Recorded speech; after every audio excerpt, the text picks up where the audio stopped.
پہلے سال تو میں نے اسلام کے بارے میں ہلکی پھلکی جانکاری حاصل کی تھی،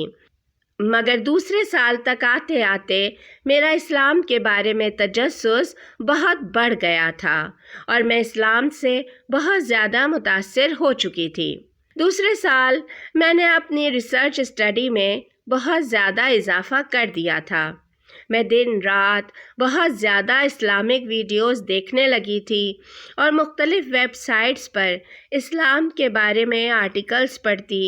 اسلامی اسکالرز کے لیکچرز سنتی اور میرے دل میں اسلام کے بارے میں محبت بہت زیادہ بڑھ گئی تھی۔ پھر میری زندگی میں وہ ٹرننگ پوائنٹ آیا جس نے میری زندگی مکمل طور پر بدل کر رکھ دی، یعنی میرے ڈیڈ کی ایک دن اچانک ڈیتھ کی خبر مجھے ملی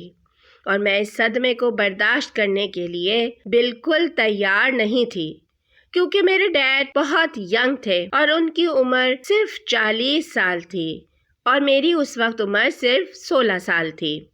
بہرحال میرے ڈیڈ کی موت کے غم نے مجھے مکمل طور پر توڑ کر رکھ دیا تھا اور میں بہت زیادہ غمگین اور الگ تھلگ رہنے لگی تھی۔ اس تنہائی اور غم کی کیفیت میں مجھے صرف قرآن کی تلاوت ہی سکون دیتی تھی۔ اگرچہ مجھے عربی بالکل نہیں آتی تھی، مگر میں اپنے لیپ ٹاپ پر قرآن کی تلاوت پلے کر دیتی اور جب تک قرآن کی تلاوت چلتی رہتی میرا ذہن پرسکون رہتا تھا۔ والد صاحب کی وفات کے 6 سے 8 ہفتے بعد ہی میں نے یہ فیصلہ کر لیا کہ مجھے اسلام قبول کرنا ہے۔ اگر میں سچ بتاؤں تو میرا اسلام قبول کرنے کا فیصلہ کسی بھی لاجک کی وجہ سے نہیں تھا، جیسا کہ اکثر یوٹیوب پر لوگوں کے اسلام قبول کرنے کی کہانیاں ہوتی ہیں کہ میں نے فلاں لاجک سے متاثر ہو کر اسلام قبول کیا یا فلاں چیز نے اسلام کی طرف مائل کیا، مگر میرے معاملے میں ایسا کچھ بھی نہیں تھا۔ بس میرے دل سے مجھے یہ فیلنگز آتی تھیں کہ مجھے اسلام قبول کر لینا چاہیے، اور بس میں نے اپنے اندر کی آواز سنی اور اسلام قبول کر لیا۔ یہ تقریباً میرے والد صاحب کی وفات کے 2 مہینے کے اندر ہی میں نے فیصلہ کر لیا تھا، مگر میں نے اپنے اسلام قبول کرنے کے بارے میں اپنی فیملی کو فوراً ہی آگاہ نہیں کیا تھا، کیونکہ مجھے اندازہ تھا کہ میری فیملی کو میرے اس فیصلے کے بارے میں کافی شوق لگے گا اور ان کے لیے اسے برداشت کرنا آسان نہیں ہوگا۔ اس لیے میں نے اسلام قبول کرنے کے بعد چند سالوں تک اپنی والدہ کو اس بارے میں آگاہ نہیں کیا۔ ہاں، البتہ میں چونکہ اسلام پر شروع میں عمل بھی نہیں کر رہی تھی اور نہ ہی اسکارف وغیرہ لیتی تھی، اس لیے میری فیملی کو اتنی جلدی اندازہ بھی نہیں ہوا۔ اس کے علاوہ میں نیوزی لینڈ میں رہ رہی تھی اور میری فیملی رشیا میں تھی، اس لیے بھی میرے لیے اس بات کو راز میں رکھنا آسان تھا۔ پھر میں نے اسلام کے احکامات اور عبادات کو آہستہ آہستہ سمجھنا شروع کیا اور آہستہ آہستہ ان چیزوں پر عمل شروع کیا، اور آج مجھے اسلام قبول کیے تقریباً 10 سال ہو چکے ہیں، اور 10 سال بعد جو میں آپ کو اتنی اسلام پر عمل کرنے والی نظر آ رہی ہوں، ایسے میں پہلے دن سے ہی نہیں تھی، بلکہ یہ تبدیلیاں میرے اندر آہستہ آہستہ آئی ہیں، اور میں نے اسکارف لینا بھی 2 سال بعد شروع کیا۔ پھر جب 2 سال بعد میں نے یہاں ایک مسلمان لڑکے سے شادی کرنے کا فیصلہ کیا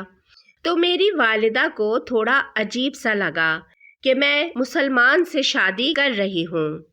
مگر وہ خاموش رہیں۔ اگرچہ ان کے دل میں کچھ کنسرنز تھے، مگر انہوں نے زبان سے اظہار نہیں کیا۔ پھر میری شادی کے 1 سال بعد میری والدہ جب مجھے ملنے کے لیے نیوزی لینڈ آ رہی تھیں تو میں نے ان کو بتا دیا کہ میں اسلام قبول کر چکی ہوں، اگرچہ اس بات کا اندازہ انہیں 1 سال پہلے ہی ہو گیا تھا جب میں نے ایک مسلمان لڑکے سے شادی کی تھی، مگر میرے خیال میں نیوزی لینڈ پہنچ کر ان کو شوق لگتا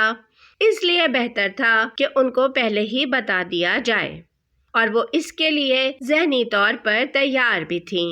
کیونکہ میں 1 سال پہلے ایک مسلمان سے شادی کر چکی تھی، اس لیے کوئی بہت بڑا مسئلہ نہیں ہوا۔